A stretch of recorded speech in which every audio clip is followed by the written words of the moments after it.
জন্য দায়ী কারা? হ্যাঁ, হরিবল, খুব ভালো কথা বলেছো। এর জন্য দায়ী কিন্তু আমাদের সন্তানরা নয়, এর জন্য দায়ী হলাম বাবা মায়েরা। হ্যাঁ, সন্তান প্রত্যেকের ভালোবাসার জিনিস, কিন্তু সন্তান মোহে পড়ে সন্তানের খারাপটা ভালোটা বিচার বলতে আমরা হারিয়ে ফেলছি। আমার ছেলে অন্যায় করে বাড়ি এসে বলছে, মা আমি এটা করে এসেছি। আরে যা করেছি চুপ করে, কাউকে বলিস না, কেউ জানতে পারবে। একটা থাপ্পড় দিয়ে বলি না যে কাজটা ভুল করেছে, অন্যায় করেছে, যা দিয়ে ভাঙছে। আজকে তুমি অন্যের ঘরে থেকে তোমার সন্তানকে লুকিয়ে রাখবে, কালকে তোমার ঘর থেকে তোমার সন্তান বেরিয়ে যাবে। সন্তানদের দায়ী করো না।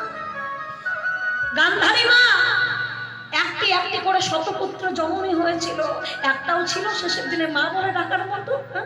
দায়ীকে চিৎকার করে বলেছিল, কৃষ্ণ তুমি আমায় মা বলে ডাকার মতো একটা সন্তানকে রাখলে না, তুমি সবাইকে কেড়ে নিলে।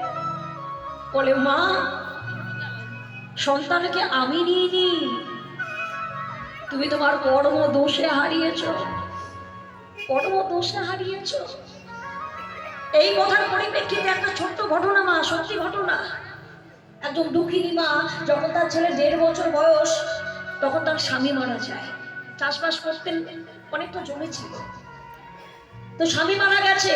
আর ওই মা একটু একটু করে জমি বিক্রি করে আর ছেলেকে একটু বড় করে লেখাপড়া করে। আগেকার দিনে অল্প বয়সে বিধবা মায়েদের যে কত কষ্টে দিন চালাতে হয়েছে মানে বলার না।